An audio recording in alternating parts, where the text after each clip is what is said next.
So Blackburn Rovers make it 3 wins on the spin as they take care of Stoke City at the Bet365. Is that the playoffs I see ahead? Land ho! Let's go!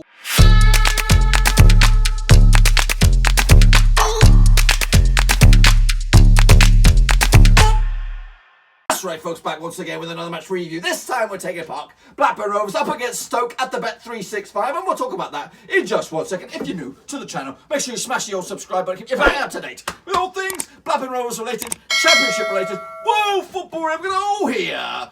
Underwaruski, that's right, boys and girls. So let's take a look at the match in a little bit more detail now, shall we? Okay, folks, let's take a look at the final score. It was 2-1 in the end for Blackburn Rovers against Stoke City, with Bradley Dack scoring on the 13th minute from a bit of a chaotic corner. He put the ball over the line after a bit of a melee in the middle of the box. That made it 1-0, but it was actually a decent first half for Rovers. Nothing fantastic, but ultimately we did enough to have the lead at the 45-minute mark. 22,900. In fact, 22,292 fans were in attendance to watch this one, as there was 3 goals in it. In the second half, though, it was Stoke trying to crank it up a little bit, and they actually got themselves an equaliser on the 80th minute with a corner melee of their own. That's right, ball bundled over the line by, it looks like Corey Evans here. I thought it could have been, Walton. Some people saying it might have been a Bradley Dack own goal. Whatever it is, it took place at the 80th minute in the end. So that made it 1-1, and I thought at that point, you know what, this is game over. We're going to take home a point. And if I'm honest with you, I even said to myself prior to kick-off, I'll take a pissing point on this one. But Blackburn Rovers had other plans up their sleeves, and it was only a couple minutes later that the substitutes kicked into gear. I think it was a Bennett overlap run down the right-hand side, sets up Sam Gallagher, who puts the ball over the line on the 84th minute to give Rovers a deserved, I think, in the end, 3 points. It might not have been a fantastic performance like we saw midweek, but it was good enough to get the 3 points. And I'm over the moon with this one, absolutely over the moon. So let's take a look at some of the numbers that matters here. Obviously, shots, Stoke actually had more than us, 16 shots to our 6. That's a huge number, considering that they couldn't put the ball over the line more than the once. Did I say 22,292 fans? Yes, there was in attendance to watch this bad boy. Pass success rate, Rovers had a better success with their passing. 74% of all targets or passes reached their targets, with Stoke just a 71. Tackles, 18 by Stoke, 10 for Rovers. We did boss them in the air with a 31% or 31 air tackles won. They're 28. They had more corners than us, 6 to our 2. But the numbers that really matter was the 2-1 final score. So let's take a look at the starting lineups. First and foremost, the hosts.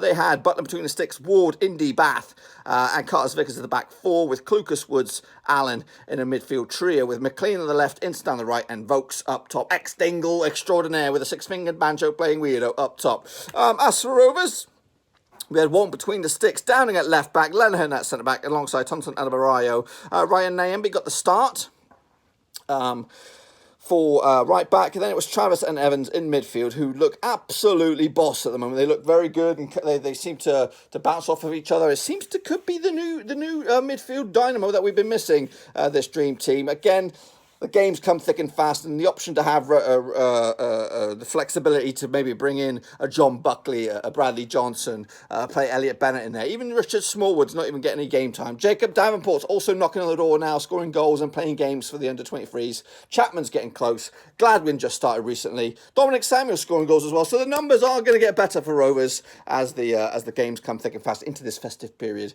Dacarino in the middle, scoring the goals. I think it's 10 goals now for him in the league, maybe more, but it's definitely 4 goals in 3 games for him. He's actually on fire. Rothwell and Armstrong were leading the line alongside Big DG up top. They might not have scored the goals today, but they did their part none the same. Let's take a look at the match ratings for them. I went with an 8 for Walton. He did make some really good saves that kept us in this. As for Downing, I think I really like him at left back. Having him on the field is an absolute Brucey bonus. Yes, he might not have the pace of Amari Bell, but he definitely provides something that is lacking. Otherwise, he has to be on the pitch somewhere, whether it's in defensive midfield, whether it's further forward. Either way, he's contributing big time, and I'd like to see that continue. So, key player for me. Then it's Lenihan and Thompson. They look good at the moment. 2 centre-backs. Williams is going to struggle to come back into the side at the moment with 3 wins on the spin. Nyambi as well at right back. Again, keeping the captain out, which is Elliot Bennett. Then we have Travis and Evans in the midfield. They're doing good right now, and again, I wouldn't change it at the moment. Why would we if we're scoring goals and winning games? Bradley Dacarino as well in that attacking. The only sort of The only sort of change you could make is maybe Gallagher, because he is scoring goals, but that's neither here nor there. Did I give you the numbers? Let's go over those numbers again. Lennon with an 8, Tonton Adebayo with an 8, and Nyambe with a 7. Travis also has a 7, Evans has an 8, Dack has a 7, Rothwell has a 6, Armstrong with a 6, and Graham with a 6.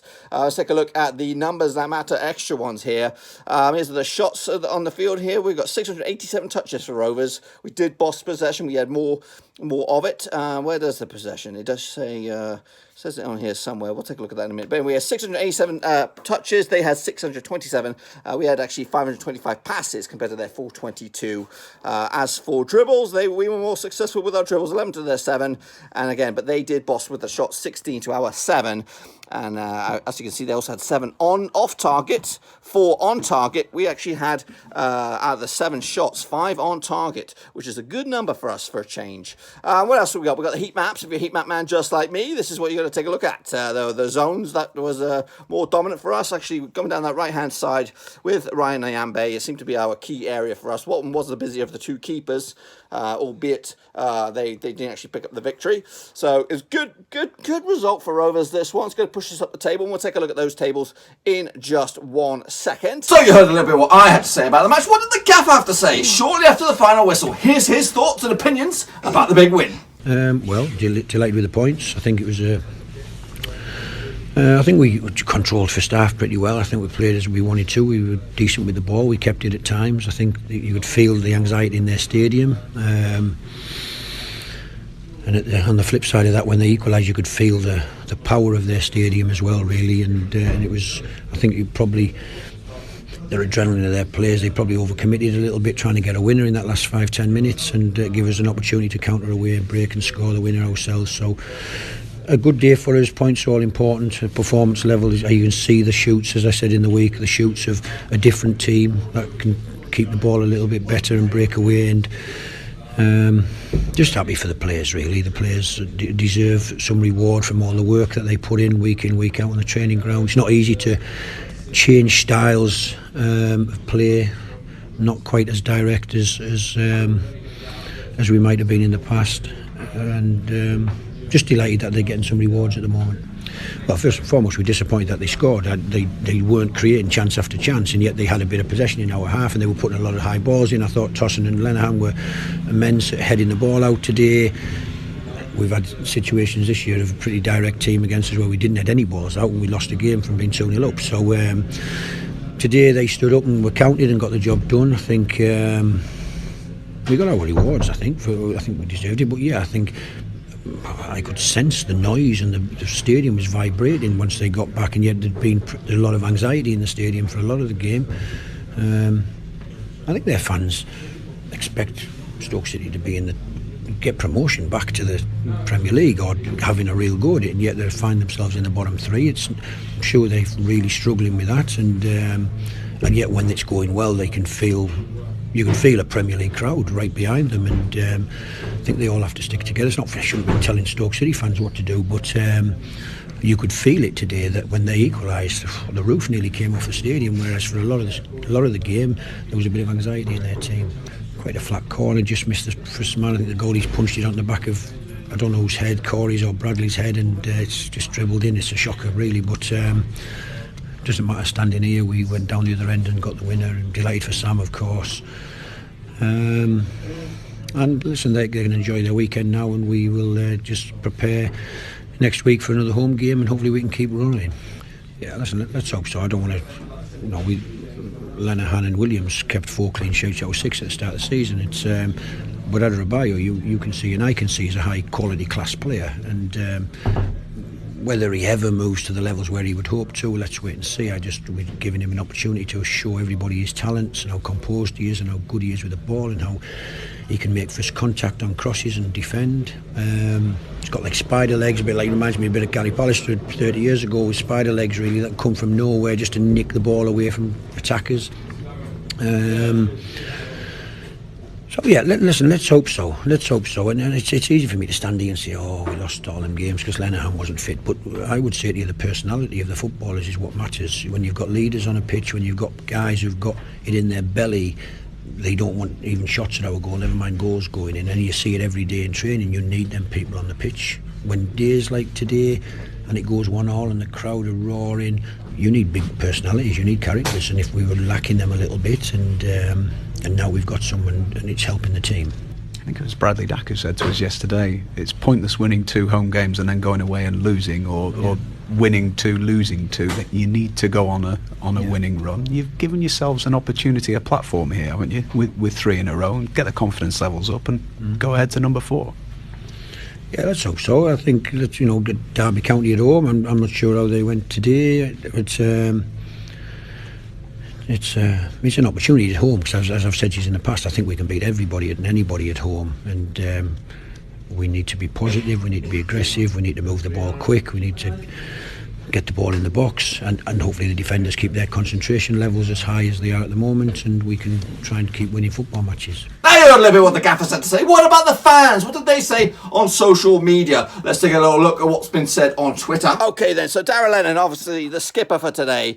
Great win today, 3 wins out of 3. Buzzing for Sam Gallagher getting the winner. Bradley Dack doing what he does again, which is scoring goals. Meanwhile, Ryan Naimbi said this, 3-3, been a great week. Safe travels to the travelling fans. Enjoy your weekend, and we will. As for Elliot Bennett, what a difference a week makes in football. Proud of this team. Incredible spirit and 3 wins in a week. Nice to hit a personal milestone of 400 league appearances. The guy deserves a round of applause for that bad boy. Meanwhile, ex-Rover, now commentator or pundit, Sam Gallagher, he said, it was nice to hear the chant again. Ooh, Gallagher, and he's not my son. Rovers 2, Stoke City 1, as he was commentating on the old BBC Radio Lancashire. Meanwhile, Mike Delap said this, 11 points off the drop, 4 points off the playoffs. He's lost her dressing room. We've been relentless. That's a bit of sarcasm there from Mickey Delap there. Mr. Nobody said this, utterly thrilled for Sam Gallagher. Tremendous for him to get the winner. Well done, Bennett, with the scoring run, or the strong run and cross. 3 on the spin, get in there. Jane said this, get in, you beautiful. Everyone, hashtag Dacky's on fire, etc., etc. Mark Whittle said this, Dacky firing more when Graham is in the team. No coincidence. We'll play higher up the field when DG plays. Brilliant for Gallagher to come on and score on the score sheet as well. Great result, 9 points out of 9 this week. Liad Gillar, aka the South African Rover, 3 wins on the bounce. Fantastic. Keep on going, boys. Meanwhile, Amanda Amber said this, literally screamed my bar down. Hearts racing. Blackburn Rovers FC, what are you doing to us? Meanwhile, California Rover said this, well done, Rovers. Not a classic second half, but we dug in and battled for the win. Evans was monumental, was just pipped by Dack for man of the match for me. Bring on Rooney's Derby. That's right. That's hopefully he's not playing. He might be playing. I don't know. Meanwhile, Liz Lewis said this, a much-deserved win. The best away end I've been at all season. I bloody love this club, or words to that effect. Mark Whittle said, hat-trick of wins now. Funny old game, this football lark, especially in the Championship. Jen Bellamy said this, that's 3 wins on the bounce, you lovely bunch of beautiful buggers. 3 on the bounce. Happy Sunday, one and all. Dave of the Rovers said there's another great result. Sounds like Evans, Lennon, Dack, etc. Still right on it. So bloody chuffed, Gally notched. You got me singing the blues. Jimmy Quinn, Jimmy Q, aka the American Rovers, said this. Huge win. Not sure Rovers team in years past get that goal. Excited heading into December. Congrats, Gallagher. And we're wrapping them up here. Chris Martin said this, our main target now has to carry on this momentum. It's no good winning 3 in a row if you're going to lose the next 4. And we've been guilty of that far too often. The spell of results has relieved the pressure on Mowbray, but now we need some consistency. Hashtag Rovers. And this little adorable one right here. Me judging Tony Mowbray's haters after 3 weeks in a row. What an adorable little munchkin shot. Let's take a look at what else went on this week in the Championship. Swansea did lose at home to Fulham. They're on the horizon as well. We're going to keep an eye out for Swansea's results. So they lost. Charlton also lost at home to Sheffield Wednesday. They are on the slope, big time. Charlton, they need a result pretty fast. Bristol City, though, they put 5 past Huddersfield, so they're a little bit of a mini reboot with the Cowleys. It seemed to come to a crashing end. Brentford, though, result of the day, 7-0 winners against Luton. So that goes to show just what happens at the Championship. We lose to flipping Luton Town at home, but then we can actually beat Brentford, and look at Brentford absolutely romping all over Luton Town. So the Championship is a funny old division. Meanwhile, as mentioned earlier, Wayne Rooney's Derby did pick up a 1-1 draw against QPR. That's probably points dropped there for Derby, if you're completely honest with you. QPR were on the slump. Leeds, though, back top of the table with a 4-0 win over Woodgates for now. Middlesbrough, maybe that will change as well in the next week or two.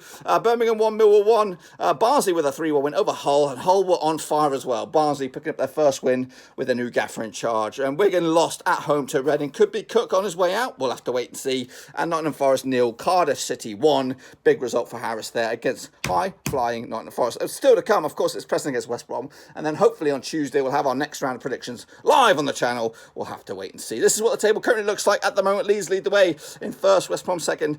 Still got a chance to regain top spot again on Monday. Fulham third, Forest fourth, Bristol City fifth, and Preston sixth. Down the bottom it's Barnsley, Stoke and Wigan. As for Rovers, we're up to 11th, boys and girls. That's right, 4 points off the playoffs. We'll have to see where we are next week. Okay, speaking of next week, these are the games that are taking place. Millwall will take on Nottingham Forest. That'll be on Friday. Hull, Huddersfield against Leeds. That'll be the early game on Saturday. QPR, Preston, Fulham, Bristol. Cardiff up against Barnsley. Reading against Birmingham. Hull City against today's opponent Stoke. Middlesbrough against Charlton. We have Sheffield Wednesday against Brentford, Luton Town against Wigan. Into Sunday we have West Brom against Swansea. But the game of the weekend really is going to be at Ewood Park. Rovers taking on Derby County, that's right. I think prior to kickoff we were right next to each other in the table, but I don't know. I think we've now actually made a little bit of headway further up the table. But that, my friends, is pretty much it. That's pretty much all I've got for you today, folks. Hopefully you enjoyed the video. If you did, smash that thumbs up. If you're new, smash the subscribe. New videos pretty much every single day on the channel, whether it's Blackburn Rovers, whatever it is, Championship predictions, Premier League predictions. We've got all here under one roof ski. And next up for us, it is Derby County. We'll take a look at that game in a couple of days' time once we're back from sea. As you can see, we're stuck out on sea still, but we'll be back up in the Pennsylvania in a couple of days' time, so we'll start to look forward to that game. But anyway, give me your thoughts and opinions about the result in the old comment section down below. But until then, I'm going to get out of here, and I'll speak to you all very, very soon. Done. Donnie. Thanks again for watching. Please like, share, and most importantly, hit the subscribe button to keep you bang up to date with all things Blackburn Rovers related, Championship related, football related. We've got it all covered right under one roof. And while I still have you, please be sure to check out some of the old videos scattered along here. I hope.